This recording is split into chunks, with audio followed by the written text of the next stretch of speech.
11. Violência em relacionamentos íntimos. Uma perspectiva feminista. Cara, eu tenho uma dificuldade com essa palavra. Perspectiva. Eu acho que eu geralmente falo perspectiva.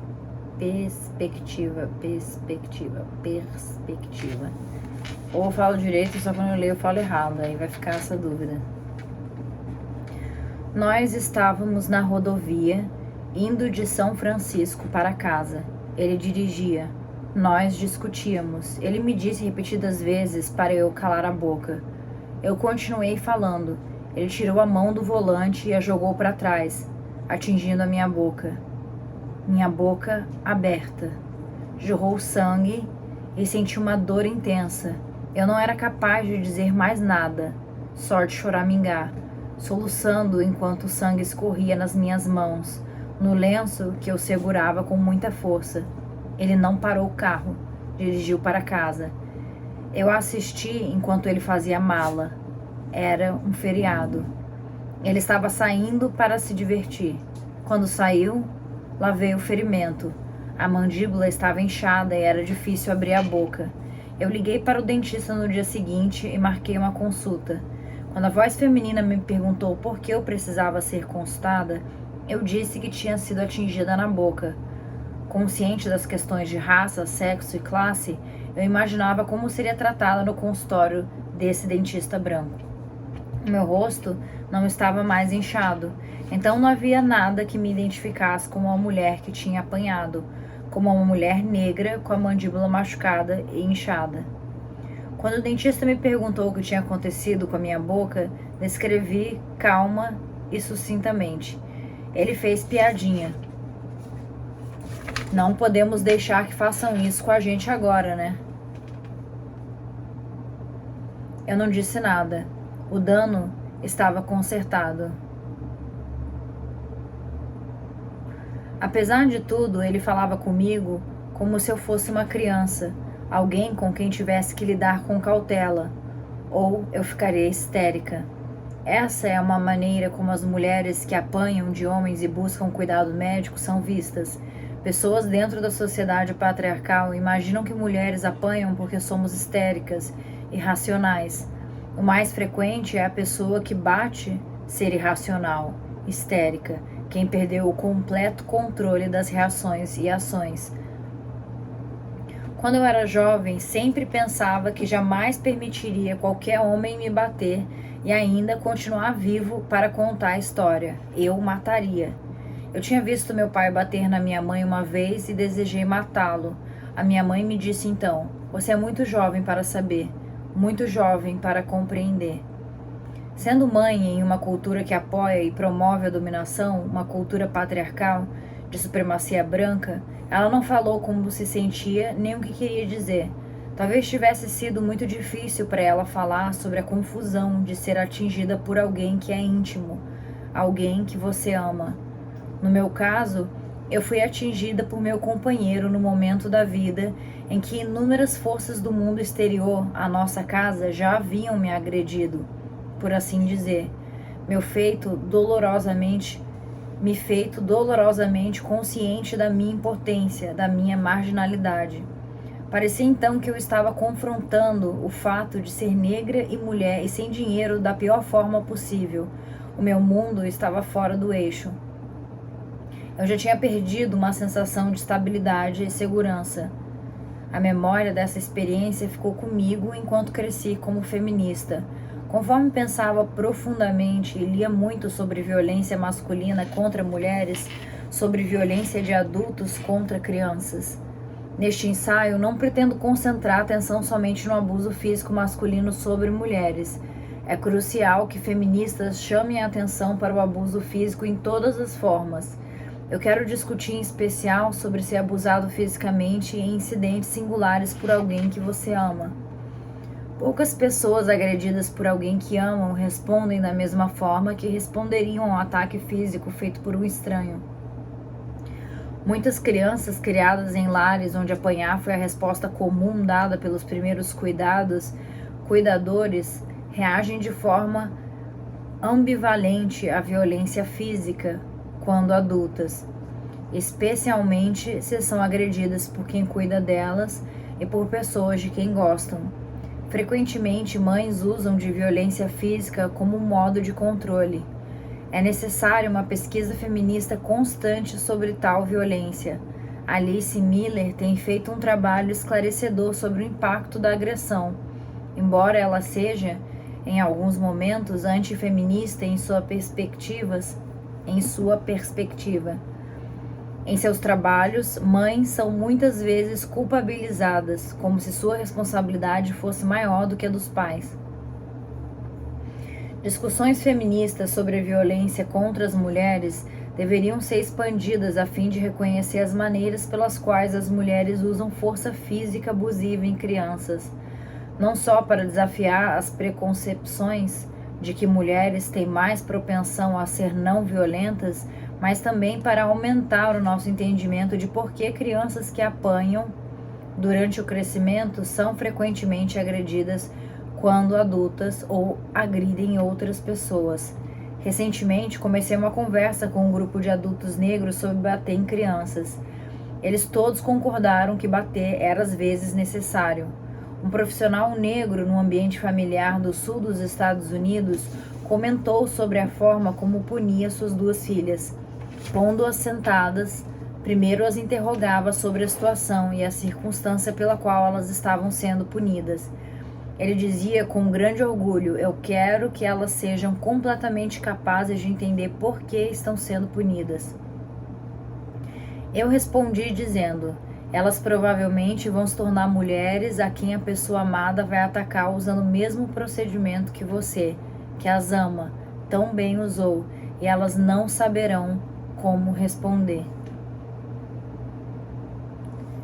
Ele resistiu à ideia de seu comportamento poder ter qualquer impacto na resposta das filhas à violência quando se tornarem mulheres adultas.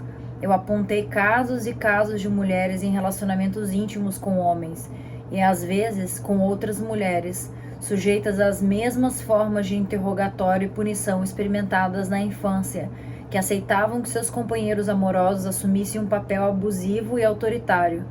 Crianças que são vítimas de abuso físico, seja uma ou repetidas surras, o empurrão violento ou vários, cujas feridas são infligidas pela pessoa amada, experimentam uma extrema sensação de deslocamento.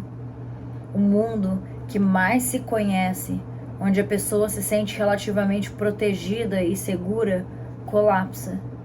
E outro mundo passa a existir, cheio de terrores, onde é difícil distinguir entre uma situação segura e uma perigosa, um gesto de amor e um gesto violento, de indiferença.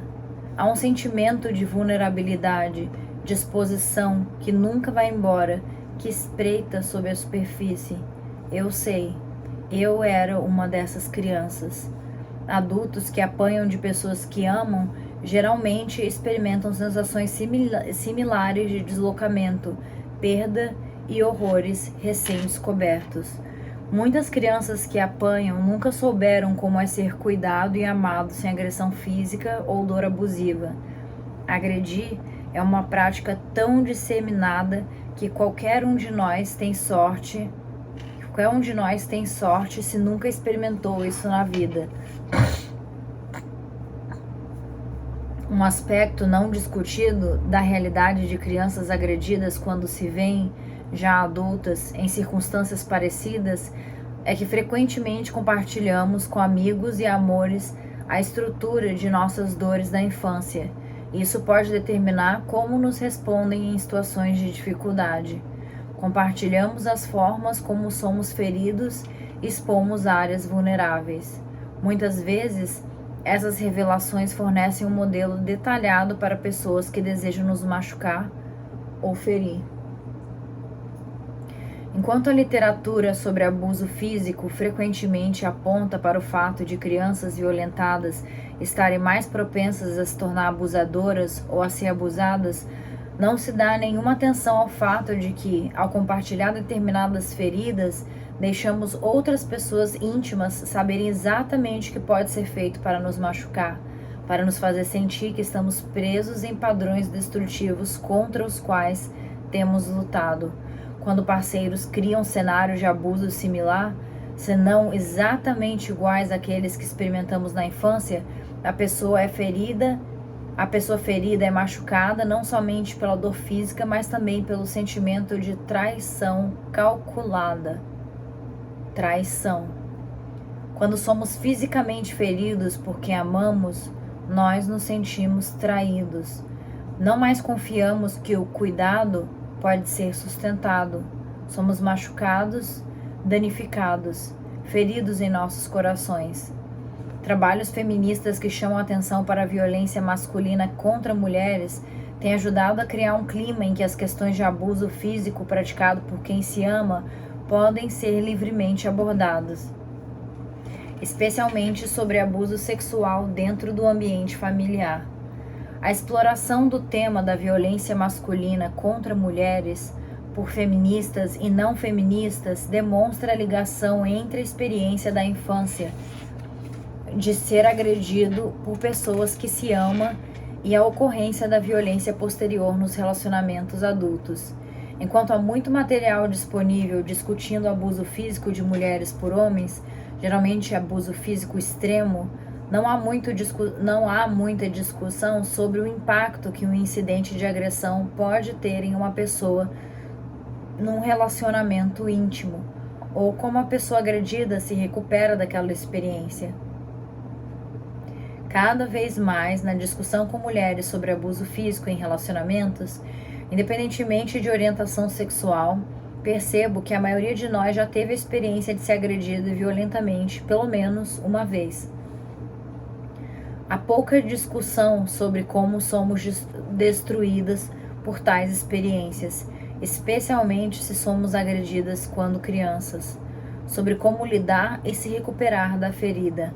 Esta é uma importante área para pesquisas feministas, precisamente porque muitos casos de abuso físico extremo começam com um incidente isolado de agressão. Deve-se dar atenção a fim de compreender e impedir esses incidentes isolados, se quisermos eliminar a possibilidade de mulheres correrem riscos em relacionamentos íntimos. Pensar criticamente sobre questões de abuso físico tem me levado a questionar a maneira como a nossa cultura e como nós, enquanto feministas, priorizamos o assunto da violência e do abuso físico pelas pessoas que amamos. O foco tem sido na violência masculina contra mulheres e, em particular, no abuso sexual masculino de crianças. Dada a natureza do patriarcado, tem sido necessário para feministas salientar casos extremos para fazer as pessoas confrontarem e reconhecerem um assunto como sério e relevante.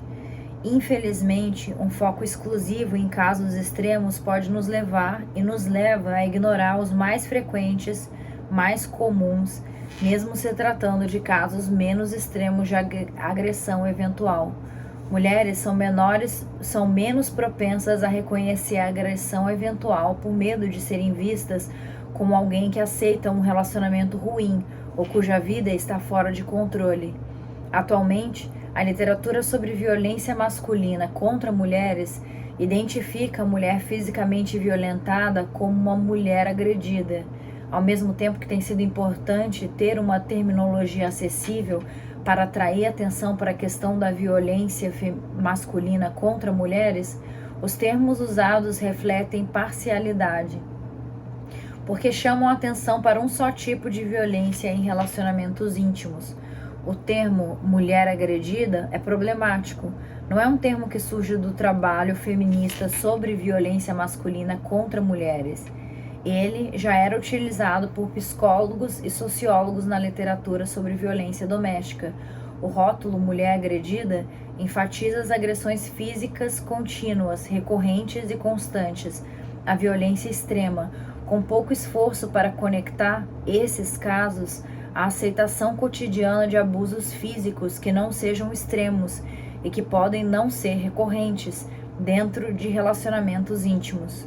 Porém, essas formas menores de abuso físico destroem os indivíduos psicologicamente e, se não são abordados e curados adequadamente, podem criar o palco para incidentes mais graves.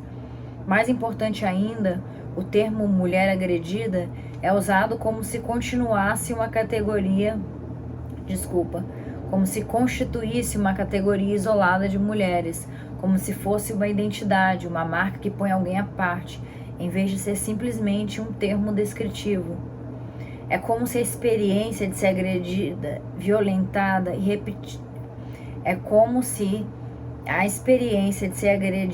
violenta e repetidamente fosse a única definição característica da identidade de uma mulher, submergindo todos os outros aspectos sobre quem ela é e quais são as suas experiências.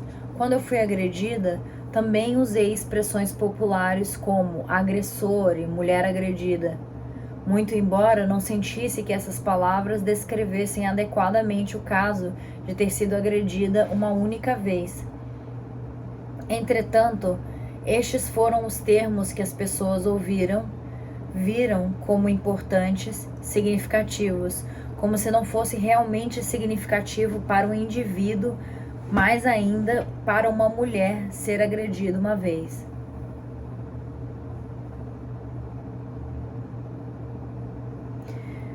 Meu parceiro ficou bravo por ser rotulado como um agressor. Ele estava relutante em conversar sobre a experiência de me agredir precisamente porque não queria ser rotulado de agressor. Eu o havia agredido uma vez, não tão forte quanto ele me bateu, e não me via como uma agressora. Para nós dois, estes termos eram inadequados. Ao invés de nos permitir lidar efetiva e positivamente com uma situação negativa, eles eram parte de todos os mecanismos de negação, nos faziam evitar enfrentar o que aconteceu. Esse é o caso de muitas pessoas que são agredidas e daquelas que agridem.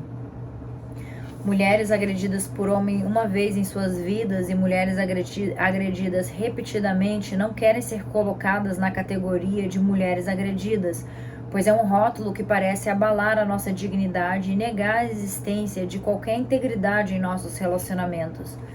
Uma pessoa agredida fisicamente por um estranho ou por um amigo casual com quem não tem intimidade pode ser agredida uma ou muitas vezes, mas não é posta numa categoria para que médicos, advogados, familiares, conselheiros, etc. levem os problemas dela a sério. Deve-se afirmar novamente que estabelecer categorias e terminologias tem sido parte do esforço de atrair a atenção pública à seriedade da violência masculina contra mulheres em relacionamentos íntimos. Embora o uso de categorias e rótulos convenientes torne mais difícil identificar os problemas de um abuso físico, isso não significa que a terminologia não deva ser criticada a partir de uma perspectiva feminista e, se necessário, alterada.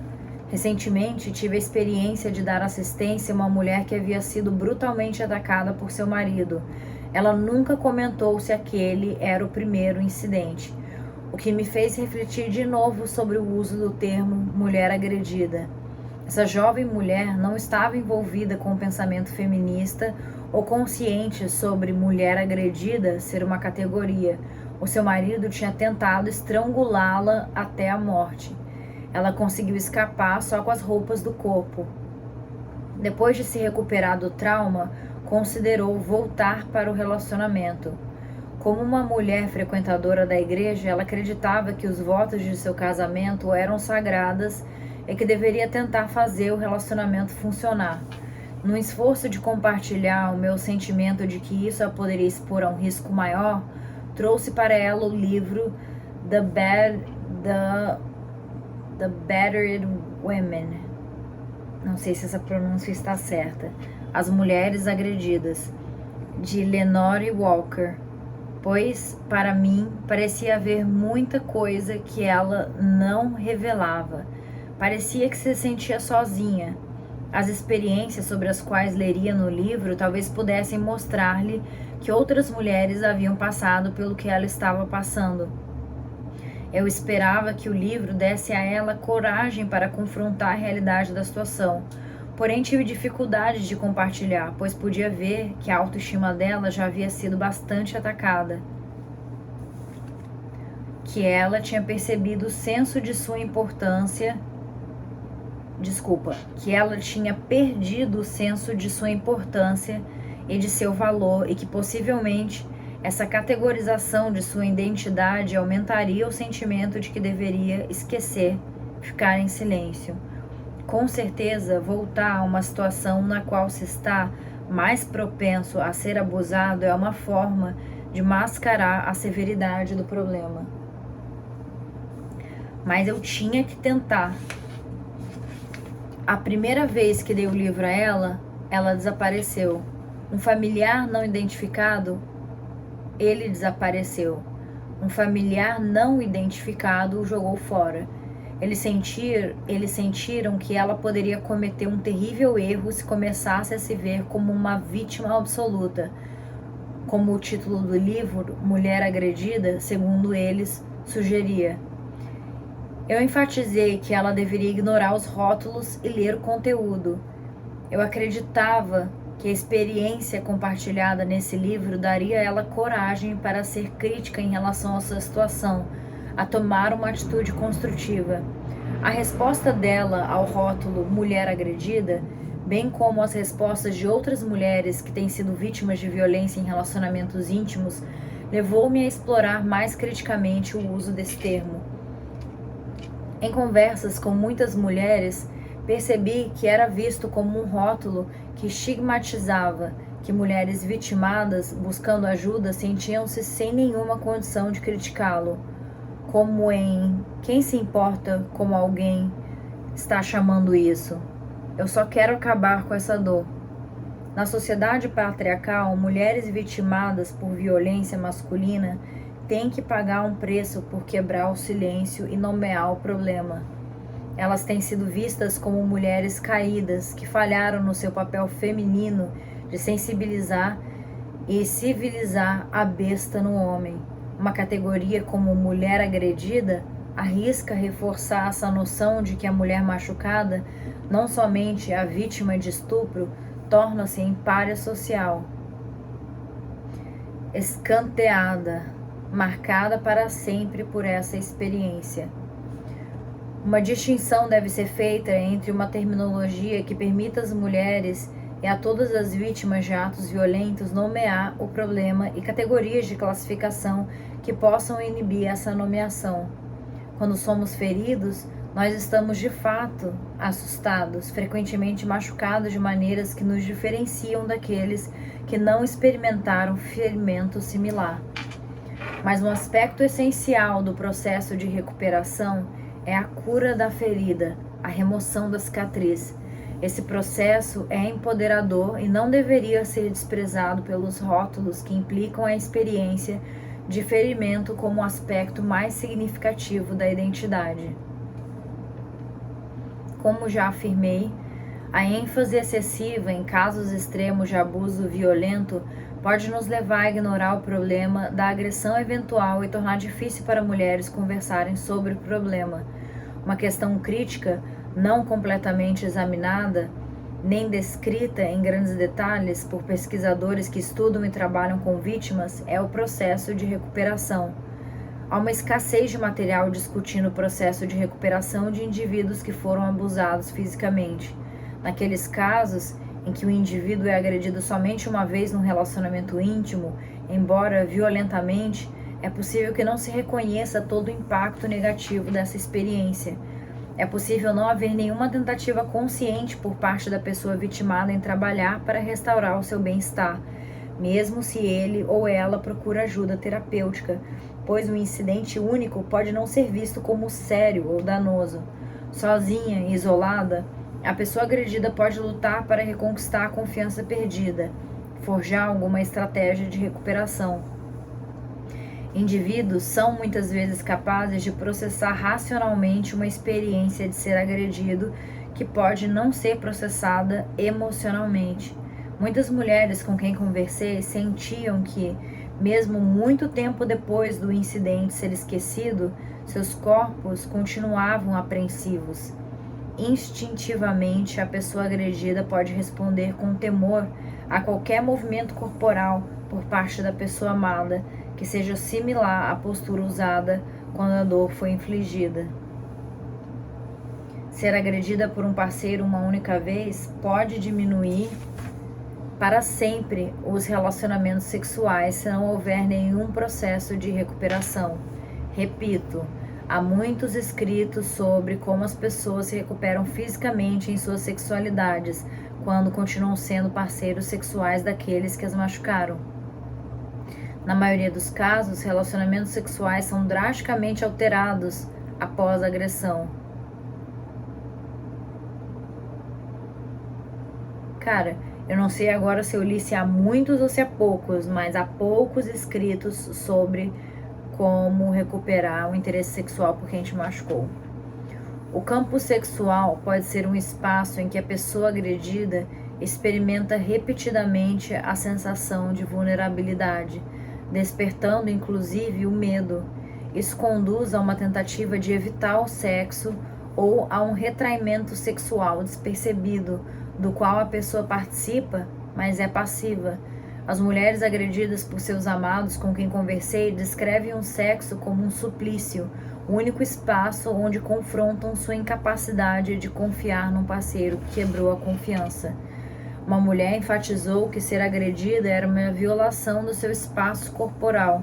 Ela sentia desde então que deveria proteger aquele espaço. Esta resposta, embora seja uma estratégia de sobrevivência, não conduz a uma recuperação saudável. Frequentemente, mulheres agredidas em relacionamentos íntimos sentem como se perdessem uma inocência que não pode ser reconquistada, ainda que a própria noção de inocência esteja ligada à aceitação passiva de conceitos de amor romântico sob o patriarcado que servem para mascarar realidades problemáticas nos relacionamentos. O processo de recuperação deve incluir uma crítica dessa noção de inocência frequentemente ligada a uma visão irrealista e fantástica de amor e romance. É somente abandonando a ideia da união perfeita, sem trabalho, do felizes para sempre, que livramos nossas psiques da sensação de termos falhado de alguma forma a não estarmos mais em tais relacionamentos. Aquelas de nós que nunca focaram o impacto negativo de ser agredida quando criança, acham necessário reexaminar o passado de modo terapêutico como parte do processo de recuperação. Usar as mesmas estratégias que nos ajudaram a sobreviver quando crianças pode ser prejudicial aos relacionamentos adultos. Falando com outras mulheres sobre ser agredida por pessoas a quem se ama, quando criança e na fase adulta, descobri que muitos de nós nunca tinham pensado muito sobre o nosso próprio relacionamento com a violência. Muitas de nós se orgulhavam de nunca se sentirem violentas, de nunca agredir. Nós não tínhamos pensado profundamente sobre a nossa relação com a inflicção de dor física. Algumas de nós expressaram horror e surpresa quando confrontadas com a força física dos outros. Para nós, o processo de cura inclui aprender como usar a força física construtivamente, remover o horror, o medo. Apesar de pesquisas sugerirem que crianças agredidas podem se tornar adultos agressores, mulheres agridem crianças, homens agridem crianças, homens agridem mulheres e crianças. A maioria das mulheres com quem conversei não só não agredia, como era compulsiva em relação a não usar força física. De modo geral, o processo pelo qual mulheres se recuperam da experiência de serem agredidas por pessoas que amam é complicado e multifacetado, uma área na qual deveria haver muito mais estudo e pesquisa feministas. Para muitas de nós, as feministas que chamam a atenção para a realidade da violência em relacionamentos íntimos não têm em si e por si só forçado muitas pessoas a levarem o assunto a sério. E tal violência parece aumentar diariamente. Neste ensaio, levantei assuntos sobre os quais não se costuma conversar, mesmo entre pessoas particularmente preocupadas com a violência contra mulheres. Eu espero que o texto sirva como catalisador para futuros pensamentos, que fortaleça os nossos esforços como ativistas feministas em criar um mundo onde dominação e abuso coercivo nunca sejam aspectos de relacionamentos íntimos. Cara, é uma loucura isso, né? Porque foi lendo agora esse ensaio que eu percebi que a violência, usar de agressão, né? De violência para educar crianças, para educar filho, não tem nada a ver, nada a ver. Muito louco isso, né? Porque, assim, eu sei que hoje em dia é proibido bater em criança para ensinar, mas eu nunca, tipo, pô, tem tanto tempo que eu não sou criança. A última vez que eu apanhei eu tinha 11 anos de idade. Eu lembro que me marcou profundamente, me magoou muito. Eu lembro de 2 situações específicas que eu apanhei e as 2 me magoaram muito. E agora faz todo sentido, né? Tipo, a pessoa que você ama, a pessoa que você entende que tem o papel de te proteger e te cuidar, de repente tá te agredindo. E é isso, é agressão, é violência. Olha que loucura, pra que ensinar alguém com violência? Imagina agora se pra falar que pra ensinar algo precisa se bater. Então o que? Os professores na faculdade bateriam nos alunos pra eles entenderem as disciplinas? É uma loucura, né? Meu Deus. E isso era feito assim, sem se indagar. Até por isso que eu nunca me indaguei sobre, porque era muito natural antigamente. Tipo, eu imagino que muitas pessoas foram agredidas quando criança como método de ensino, né? Nossa, que alívio que eu nunca tive filho para agredir e que nasci numa época em que não se agride mais filho, caso eu tenha. Mas, cara, é óbvio que dá pra conversar, né? É óbvio. Mas é isso aí.